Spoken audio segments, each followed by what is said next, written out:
All right, welcome back after a break. So we were talking about the hip hop community and Operation Stone Soup and food healers and how to reach out to the hip hop community to invite them to get involved.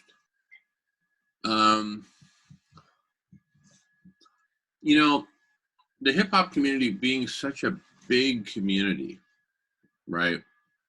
With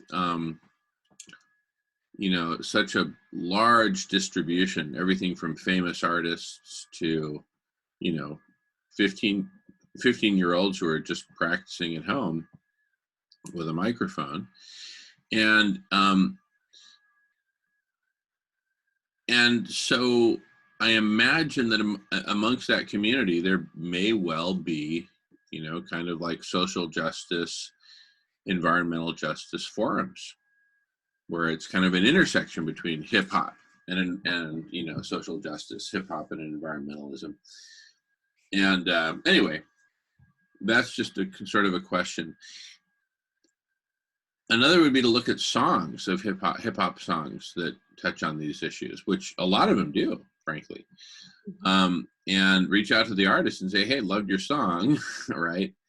And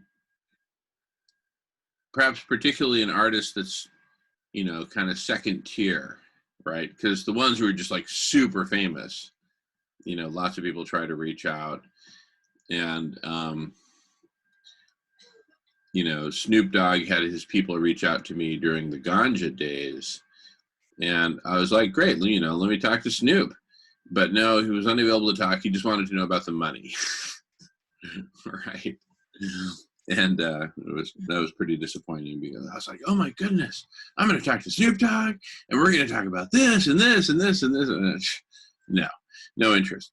So I think, second tier, less well-known artists, they might be well-known in Brooklyn, or they might be well-known in Detroit, or wherever they're from. Right.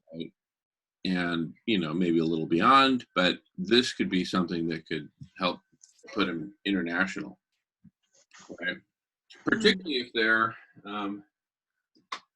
because, bringing in the arts in general is just a really good thing to do. Why would hip hop be any exception, right? So let's we could even kind of put out I don't know if there's such a thing as a call, putting out a call to hip hop artists and say, hey, what you got, And actually, what I was thinking is, we did a film screening of the Invisible Vegan. That there's resources right there. All of her guests that she brought on are all speaking about the social injustices. I was thinking about, if I'm not mistaken, I think it's the Brooklyn Borough president that's vegan, politician, the people that that organize the Black Veg Fest. Maybe we should be reaching out to them and inviting them and into this conversation. Okay.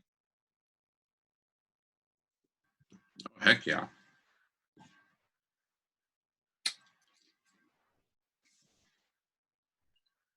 So what did I miss after I left? You guys were right talking about the press release. Did anything evolve after that I missed? Any movement forward? Any decisions of? I know you were still going through the rounds where people were still contributing. I thought you were on for a while after that. Oh, I left. Yeah, I did. I left at 3 to take him to the vet. Oh, okay. Yeah. So, yeah, no, 3 o'clock was I'd say that after that, we took a break shortly after you took off. And Yeah, we just had some really good conversations, just envisioning, recapping a bit, continuing to dream into it. We just love what you said about utopia. Um, I really want you front and center at the press conference. I mean, just speaking from the heart, right?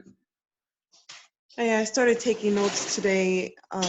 Everything that you were saying, what everyone was saying, and I don't know, especially what an incredible conversation after the Divine Feminine segment that we had. It was just, I mean, it just began with Kushbu, and then Renee, and then we launched to this conversation, and Dr. Priya's talking, and it was just so organic, and the flow just went. It's just, I guess that's what led me to the feeling of that utopia, because it's throughout the strife that you can find the beauty, and you can find the resonance, and you can find the love.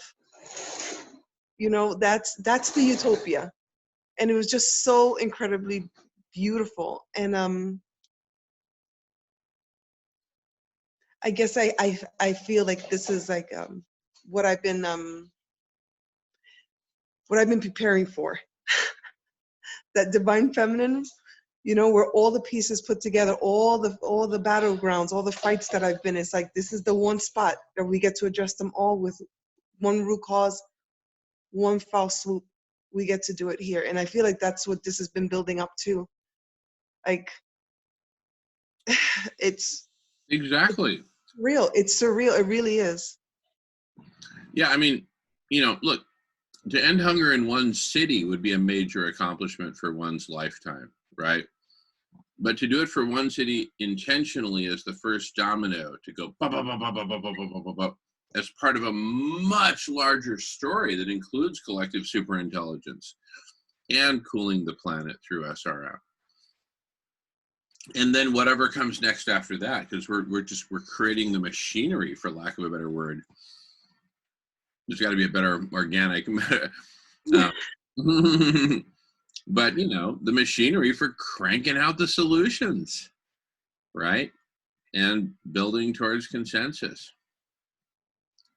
and socializing the ideas and bouncing them around and getting different perspectives. So when someone has a really good perspective on a topic that's really tight, like Bill Maher's synthesis and summary on veganism, the social media part of collective superintelligence will blow that out there, right? And then voila, right? So it's like there's a place for everything. There's a place for the well-known, popular, followed commentators like Bill Maher to do his thing, right? He actually carries a substantial, burden of responsibility. Feels to me like he shoulders it pretty well, right? Get him to the press conference. Mm. Think he'd go? Yeah, totally. Why not? Heck yeah. He'd be like El Presidente.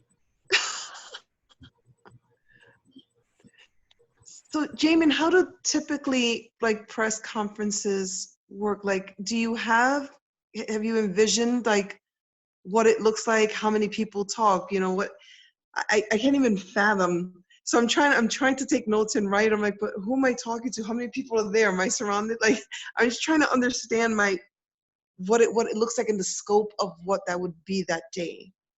Do you envision? Yeah, totally. So first of all, have you seen the press conference, the recording of the one that I did with President Vicente Fox in 2013? Not the whole thing, about 30 minutes of it, 40 minutes of it? Okay. Yeah, you might just want to watch it all the way through, because then there's a bunch of questions from the press. Okay. And it goes back and forth and back and forth and back and forth. And that's really good.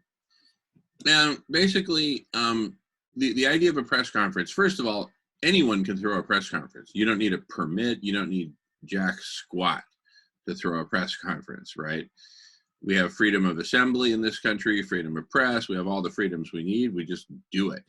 And so you know, we would get a professional PR person who has all the contacts and everything and all the relationships with people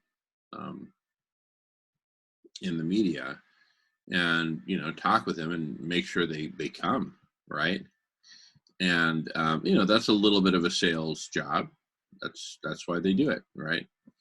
The PR people. So anyway, so we'll get the right PR, either expert or team on the case. Since we'll be working with the mayor's office, then, you know, they'll have very good PR people, and we can liaison with them. And bottom line, we work together, pick a date, pick a location, pick a time, and then we put out the written portion of the press conference, which is called the press release. And that's, you know, could be 1, 2, 3, 4, 5 pages of, you know, just summarizing what it's all about. And, you know, you email that to all your media contacts, all your press contacts. You just email them all that information.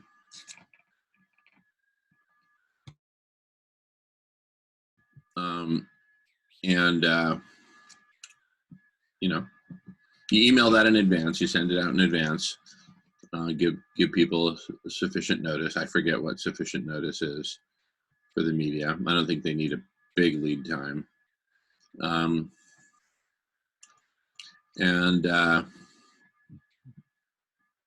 Then, you know, you show up to the press conference, which could be a conference room at a big hotel, could be a conference room at a downtown office building, but it's typically a good sized room. And I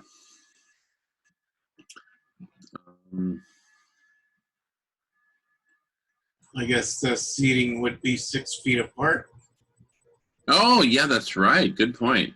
And also we'd have, you know, probably more than one big screen, you know, monitor, television, whatever, to have people up who are on Zoom, right? So other mayors, doctors, etc. Okay, I will paste the press conference recording into the chat. Just give me a quick second.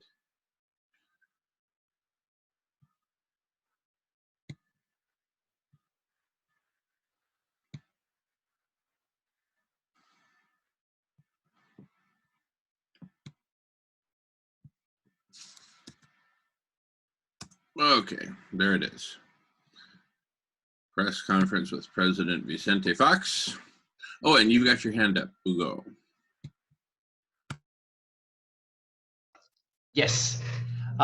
In regards of this conference, are you foreseeing an additional activity to follow up with the media on the developments after that announcement?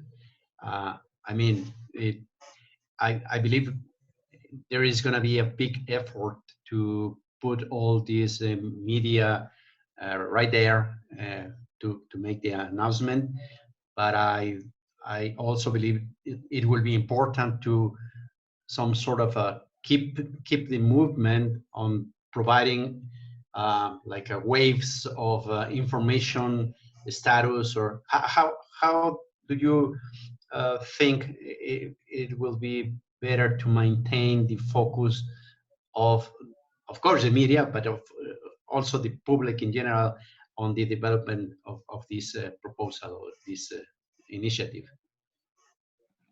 Yeah, totally.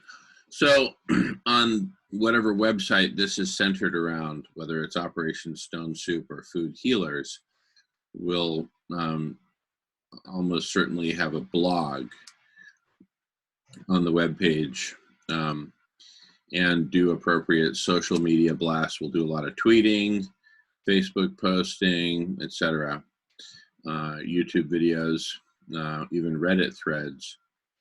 And we will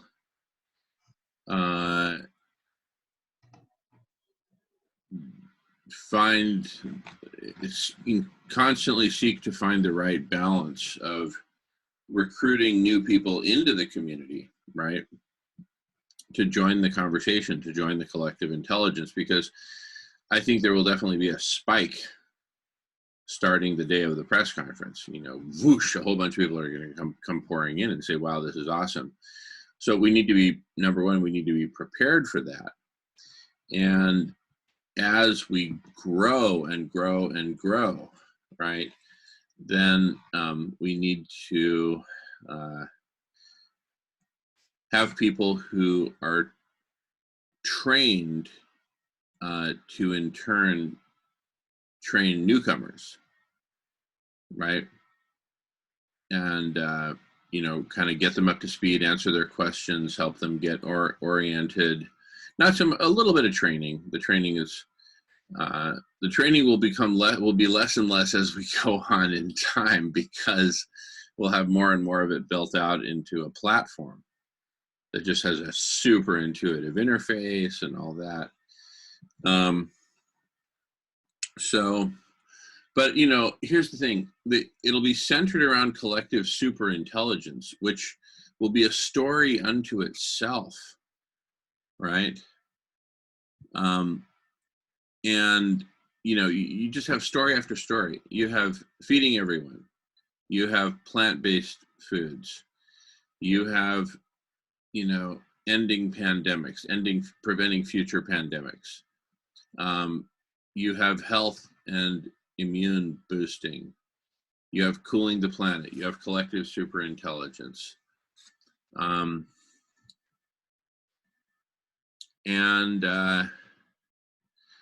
All of that whole bundle is what we call Operation Stone Soup.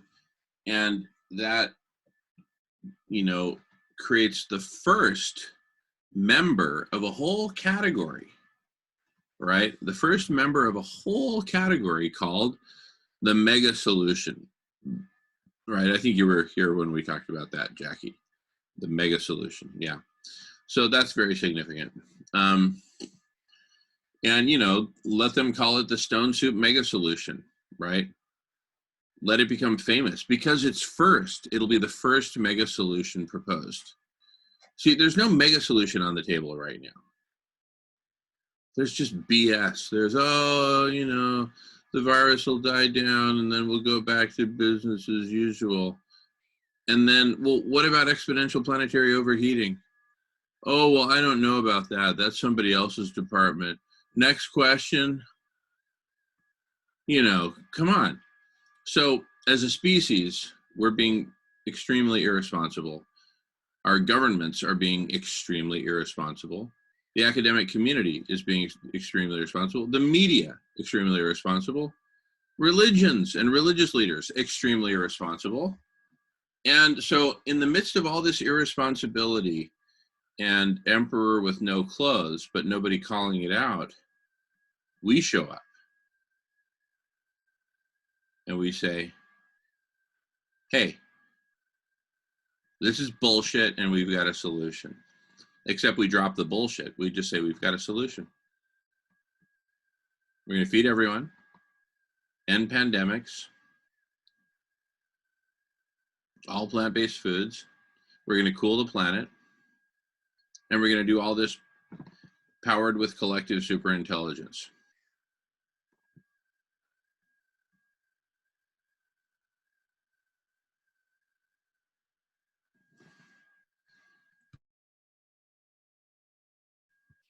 Yeah, go ahead. I wanted to ask you something. Oh, I'm sorry, Emery. I was indicating Jackie. I didn't see your hand up. Anyway, go ahead, Jackie, and then I'll call on you, Emery. Go for it, Jackie. So with all the parts that we were talking about earlier, I'm trying to remember. We're needing the farmers to donate the food. We need people to donate the transportation of the food. We need people to be cooking the food. And we want to have all that so that by the time the press conference comes, we can take people on a tour of the process of what we're doing. So we now, every day when we leave the block party, until the next time we meet on Tuesday, what should we, each of us, be working on to help move this forward so that the next time we meet, we're that much closer, since your deadline, you said in the next couple of weeks. So I'm wondering, what should we each individually be working on to prepare to contribute to the next meeting? Yeah, no, I'm really glad you asked, Jackie. Thank you. Well, for one thing, I would just make a list of all of the things that we should either include in the press conference: topics, specialty topics, some focused topics, as well as the big broad topics. Definitely the story. Let's work on the story. Let's think about who we want to invite there, right? Definitely prioritize watching 100% of the press conference in 2013 with President Fox, the one I just put the link there.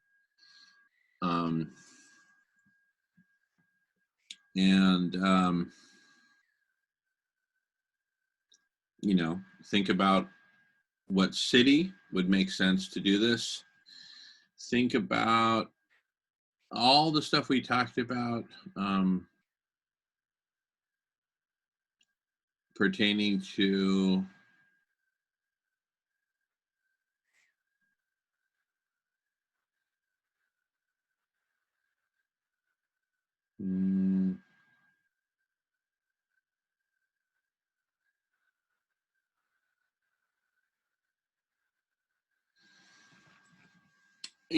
different groups to invite, to partner with, how we should partner with them, who we should not forget.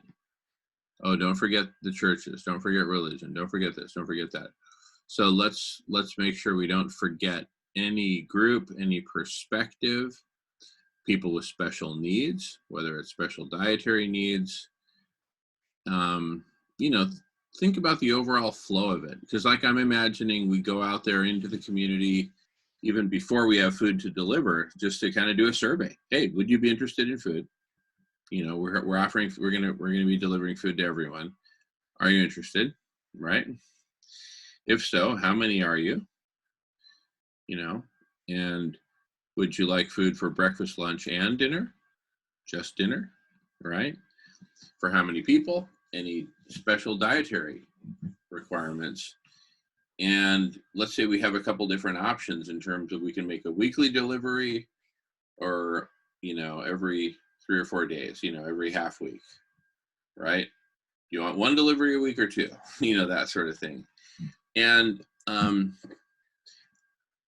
another thing to think about is the whole, packaging. I mean, should we be delivering stuff that's frozen, stuff that's refrigerated, stuff that's hot and insulated? Yeah, and welcome, Libya. And if please, we're kind of flowing with the topics here, and feel free to say hello and introduce yourself if you like. But Hi, hey, how you doing? Mike. I'm starting to listen. Nice to meet you. Likewise, Libya. Thank you. Welcome. Thank you. You're welcome. Yeah. So we're just kind of brainstorming what activities we can do in preparation for the press conference.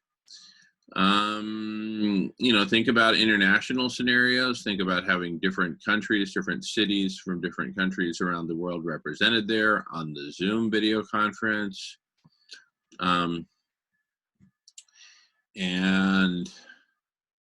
Do we want this to be all in English? I think that makes the most sense.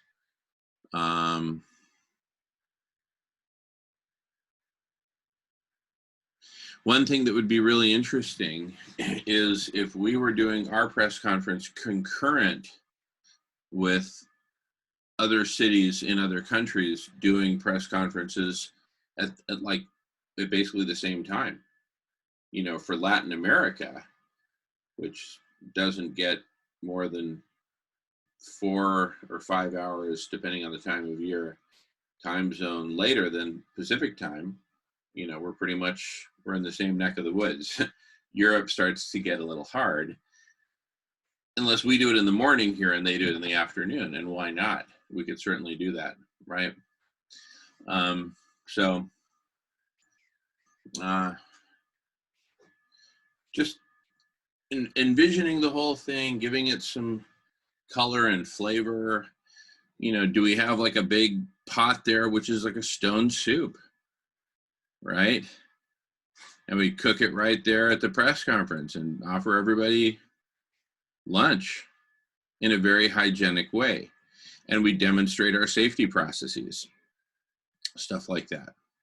And then right after the press conference, this gets to what you were asking, Hugo, is we then take them immediately on a tour of the restaurants that are preparing the food, to the farms where the food's being grown and harvested, right?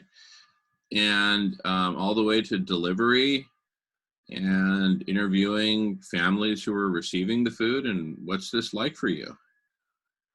Like, I don't know what to make of it. I mean, it's just like, thank you, right? What do you say, right? And that'll give them, you know, a whole new experience of the rest of humanity. The rest of humanity cares about you. We're making sure that you're fed, right? What are you, the government? No. Catholic Church? No. Hare Krishnas? No. You trying to sell me something? No. Who are you? We're your brothers and sisters who love you. And we want to see you well and happy, healthy, right? And thank you for accepting our gifts. Oh my goodness. I mean, it's just, people are going to go berserk. People are going to go berserk. And everyone's going to be talking about it. And whether we wear pink shirts, yellow shirts, red shirts, or violet shirts, I don't care what color, you know, wow, those folks in pink shirts, aren't they cool? Pink shirts and pink masks and whatever, right? Hell, I'll put a pink flamingo on my head if I have to. But, you know, aren't they cool? And there'll just be all this talk like, well, who are they? Who are they? Who are they? Well, you know, we're kind of an eclectic mix of vegans and, you know, collective intelligence geeks, right? You know, we believe in human potential, not only our intellectual potential, but our potential to have big hearts and loving, compassionate hearts and culture and society, right? Compassionate through and through, top to bottom, equality, sharing, radical inclusivity. And, you know, now that we're all in this giant zoomosphere, right? There's something I wrote about in last night's email in the summary of Jamin's strategy, or whatever the heck I called it, where I talk about the Internet of Conversations, or IOC, right? Because, you know, while we're having this conversation, I mean, like millions of other conversations are happening. I saw a recent statistic, I forget the exact number, but these are big numbers of conversations that are happening, right? All the time. And yet none of us know about the others. Now that's an exaggeration. Of course we know about this one and this one, but you know, we know about whatever smattering we happen to stumble upon on Facebook, hearing about from other people. But that's like, you know, that's like a human being in 1975 and asking them, you know, what people do you know? Well, I know my relatives, and I know, you know, I know some of my neighbors, but not all of them. I know some of the kids at school, but certainly not all, right? I've got a crush on this girl. I'd like to know her, but I don't, you know, and, you know, it's just like this super loosely interconnected non-network that needs to become a network. That's what I'm calling the Internet of Conversations. Because remember, like when the internet used to be like the Wild West, and you know the best search engine you had was something like Alta Vista, And it was kind of like, whatever, it just kind of gives you some, it wasn't until Google that it's like, whoa, now we can actually find stuff that's in a way that's like pretty reliable, apparently, right? So now imagine that we're kind of at a parallel moment. Yes, the internet is all developed, but it's developed for text, for web pages and Facebook posts and stuff that's text, yeah, and photos. And videos are kind of a separate thing. You go to YouTube for that, right? But these conversations, there's like virtually no support for it. So we're kind of at a parallel moment to the mid-90s when the internet was young and kind of Wild West. We're in that situation for the Internet of Conversations, IOC, right? And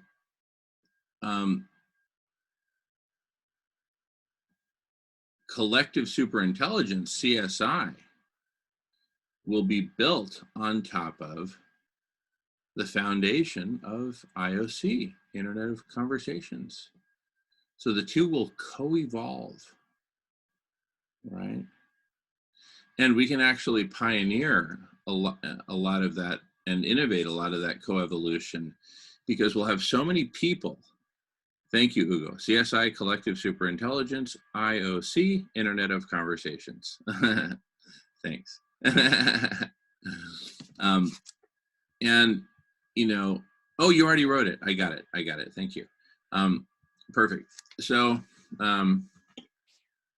because we'll have so many people pouring in from the vegan community, from the collective intelligence community, from just people who just care about fixing this thing, from the pandemic community, for crying out loud. How do we solve this? There's a solution. It's going to go like wildfire. Copy the Chinese, right? Instead of serving them slaughtered pig and rice, serve them lentils and rice, and some, and go crazy on the veg, right? Etc. Right? And so it's just going to go. It's just going to go like crazy. There's no way it's not. We just got to do this. We just got to get the hell out of our own way and do this. And I'm going to put that all into an email, which will go out at the latest Monday night prior to Tuesday's Solution Club. And I'm going to say, here is the synthesis of everything that I picked up, right, from the Block Party. Boom, boom, boom, boom, boom. Here it is. Here's the, the draft script for the press conference, more like a bulleted points, not really script, because then we'll work out the script over time. We'll have plenty of time for that. And then I'll identify, what do we need to get together and basically vote on at our next meeting so that we're locked and loaded and ready to go, right? And let's interview the mayor at our next meeting, the mayor of Louisville. I hear so much great stuff about him. How many weeks need to go by? How many species need to go to extinct? And how much closer do we need to get to extinction before we're ready to talk to the mayor of Louisville? Let's get it on, right?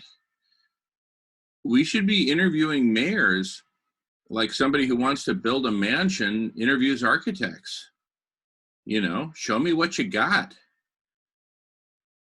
Convince me that I should, hire you as opposed to somebody else.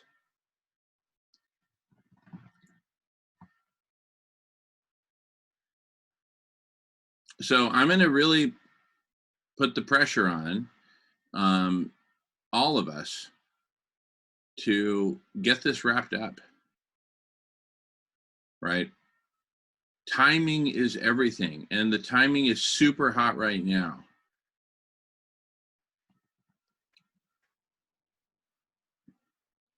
Yes, Jackie. Oh, and Emery also had his hand up. I'm sorry, Emery. In fact, let's let Emery have a go, and then okay, go for it, Emery. Yeah, I wanted to say that for the Federation, Yeah, I think you should think about some kind of a logo or some kind of a flag or some kind of symbol that would act as a connector to those who wish to connect to the federation to to mirror what is being done, like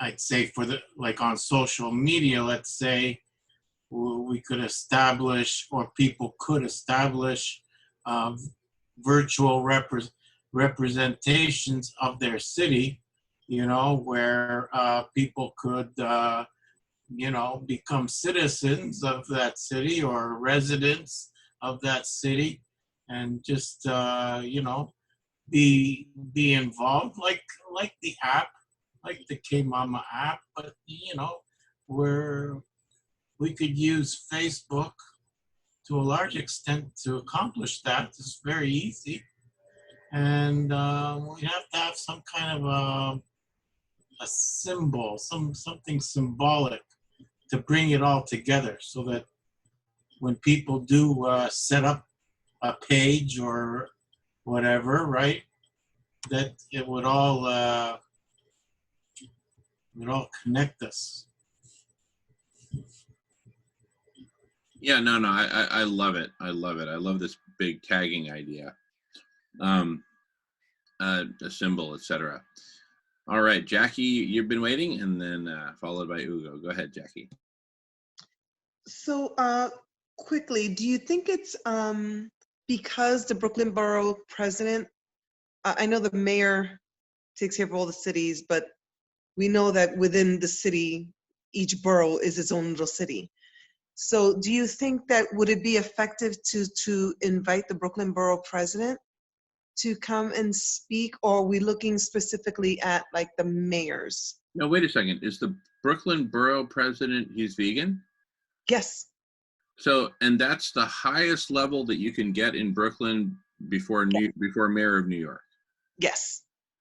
So each borough has its own president, right? And then they all are under the mayor. And do they all report to the mayor? That's an interesting question. I don't know about report. I would assume so from my memory growing up there, that they all under the umbrella of the mayor's office. Okay, but each borough president is elected by the people of that borough. He is. They Okay, are. perfect, He or perfect. she is, yes. Okay, and that's a serious position, I take it. Okay. Yes, and he's an African American. Oh my goodness. And do we know anyone who knows him? Silesh. I met him when we went to the Prayer for Compassion premiere in New York. Yeah. I met him. We took pictures, exchanged information, but never got in contact. But I know Silesh has met him. And I know he knows him. I don't know how personal, Sure. but he was there. Victoria Moran also. He was invited by Victoria Moran.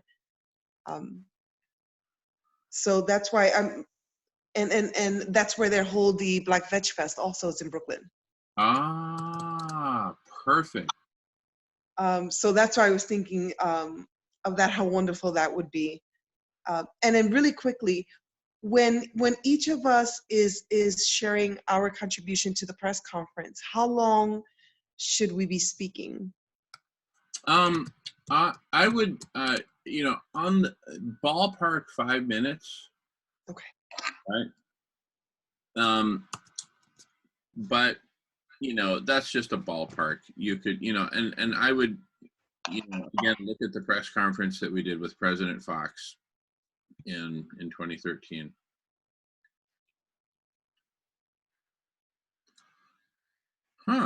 So Brooklyn has a population of a little over 2.5 million. I would have thought it was more, but anyway, that's actually good news. Why is that good news? Because the Louisville metropolitan area is about 1.3 million, which is about half the size of Brooklyn, population-wise. But you know what? with everything you're telling me about Brooklyn, I think if we did it there, it would go crazy. Because as far as media is concerned, you know, LA and New York, those are the two biggies. No other city even comes close to either of those. You know, Chicago does some cool stuff. San Francisco does a little bit of cool stuff. And Boston. Okay, Washington, D.C. Okay, fine. Washington, D.C. But that's just all government media, basically. It's just, you know, following around and kissing the butts of, you know, government people. All right. Anyway, but, you know, so to be right there in Brooklyn, right there, you know, I mean, it begs to be just covered up the kazoo by New York media, by documentary television. Listen to this. When we did I show you all, Jackie, did you see when I showed like clips of the reality television series they were going to do of us during the cannabis days? I'll just show you a little tiny clip of that, just so that you get a taste. It'll just take me a second to pull it up here.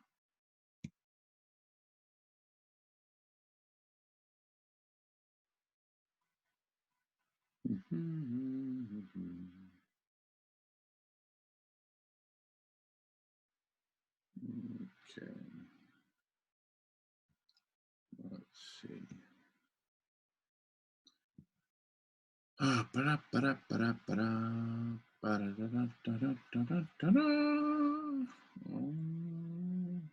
While you're looking for that, I just had this feeling in my chest. Yeah, tell me. Just the idea of having the support of the Brooklyn Borough President, having an African-American gentleman, Yeah. to also have the support and the backing of the Black Veg Fest. Yeah. That happens there. But also after all this, to be able to go back home to New York. Oh my goodness. And to do this. Oh my goodness. Yeah. Yeah. Oh my goodness. Yeah. You know what? Especially with all that Kentucky Derby bullshit. I mean, the thing is, Kentucky also has Louisville also has a lot of good stuff going for it in terms of like all the different religions and everything. So, but Brooklyn would just be wow, you know. If we want to make this truly across the board, this is a social justice issue. This is a humanitarian issue. This is a call to action. We are being real, authentic. We are going right to the heart of it. We're saying we want to feed hungry people. We're going where we know there's hungry people. We're going where we know people are in need. We know where our Black and brown communities are with the comorbidities are so vulnerable. We're going right to the heart of it and saying, this is where we're putting our money where our mouth is. We're not going to some whole fluffy, no, we're going right to the center of it and saying, now meet us where we are. Totally. No, and an African-American borough president, right? I mean, this reminds me of when Fred Hampton in Chicago was doing all the school breakfasts for the inner city kids in Chicago in the 60s, right? I mean, just pioneering like crazy. Well, they killed him. Now, he was a Black Panther. He wasn't, borough president. No one's going to gun down a borough president for feeding his people, right? Well, let's interview him, and let's interview the dude from Louisville, and let's interview, whoever we need to interview. Who's interested? We're interviewing, right? We're interviewing. Oprah, sure. She'd be all over this. He's in Chicago. He's in Chicago. Heck yeah. Chicago's going to be a bite to bite off. But here's the cool thing. Once one city does it and shows that we can do it, and it's just transformational, and people are just freaking crying, at what's happening, at the transformation, and just falling in love with life all over again, it's going to be game over. Everyone's going to not just want it, they're going to demand it now. And every city is going to have Zoom video conferences that are open town hall. How do we do this here? Let's get on it. Right? And this will be the birth of a planetary, this will be the thing that makes planetary collective superintelligence happen. You go. Oh yeah, Ugo's been waiting. If you're done there, Jackie. Okay, Ugo, yes, and welcome back, Nolan. Thank you, Jackie. Your enthusiasm is contagious, like a virus. Yemen, I don't know if you have been considering to invite some personalities out of those organizations that are being just recently participating in the world scenario, especially related to the environment. I'm talking about organizations such Fridays for Future or Extinction Rebellion, which is a pretty serious movement in England, or not that new, but traditional and important, like the 350 organization. I think it would be interesting to have them somehow there in the press conference, either just as invitees or just being present, or I don't know. It would be a better idea to have them inform about the conference press beforehand, so they can somehow prepare and be aware and be ready to participate with their stance on this idea. I don't know.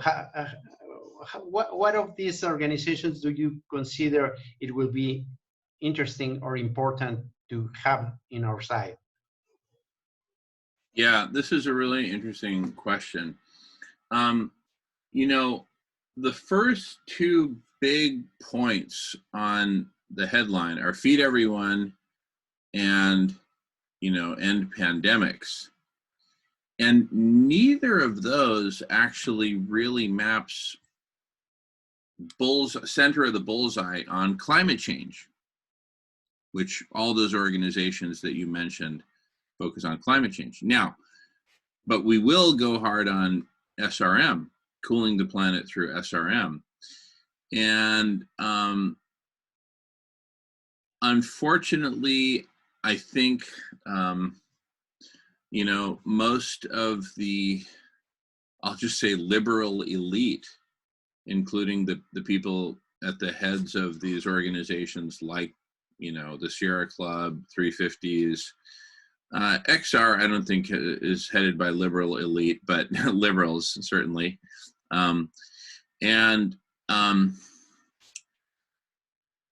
Unfortunately, they're kind of anti-geoengineering, and SRM is geoengineering. Like, right here is, Charles Eisenstein's recent book, Climate, A New Story, which maybe came out a year ago or so.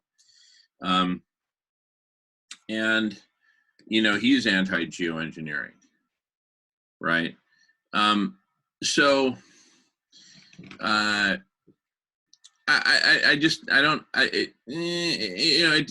kind of, maybe just kind of ignore them. Right? Sure, we can let them know, that we're doing this, and we'd love to, invite you to be on the Zoom video conference. We might have hundreds of organizations on the Zoom video conference. Mm-hmm. Maybe even thousands. Why the hell not?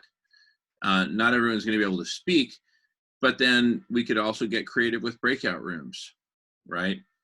And even have a multi-channel press conference. This might be the world's first multi-channel press conference, right? I don't know, why not? I don't know. Anyway, let's certainly not constrain ourselves unnecessarily.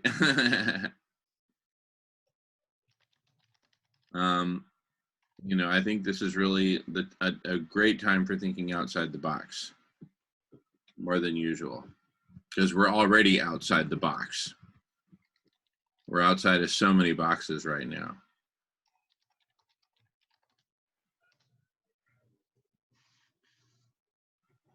You know, the vision I just had. Mm, Remember I talked about last time about like the government cheese line? mm, To me, that's the visual that I have of us. There's this visual of being in the middle of the projects where I grew up and having that basement door open where they would just pile on this Velveeta goo and blocks and just hand out to us, and we'd stand on line and just get this cheese.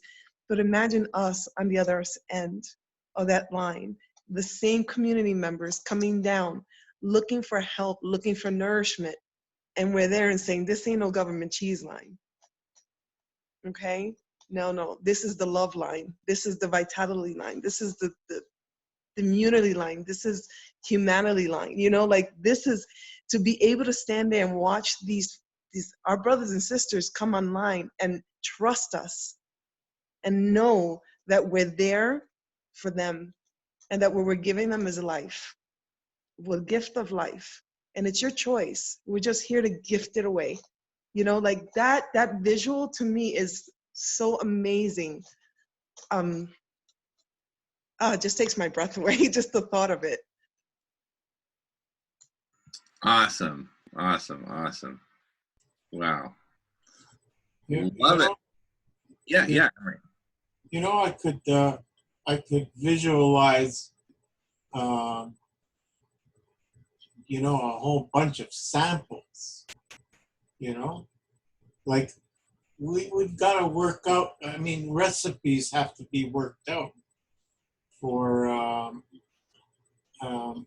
these restaurants and outlets that are going to be preparing the food.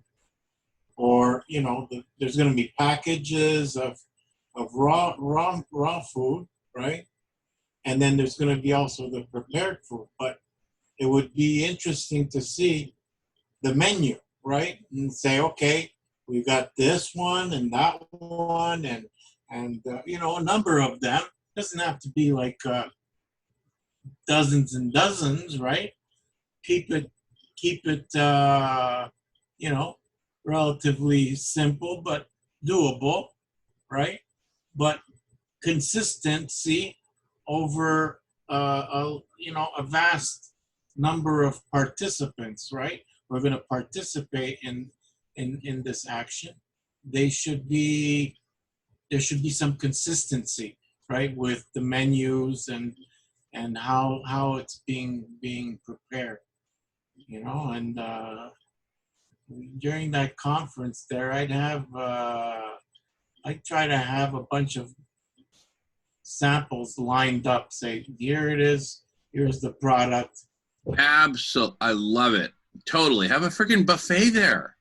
And we announce that to the press. That'll bring them. It's like, hey, there's going to be food. All right, let me go cover that story. Right? No, but the food, that's key. Brilliant. A buffet. Love it. Now we're cooking. All right, well, speaking of cooking, it is 9:01 p.m. Nolan, welcome back.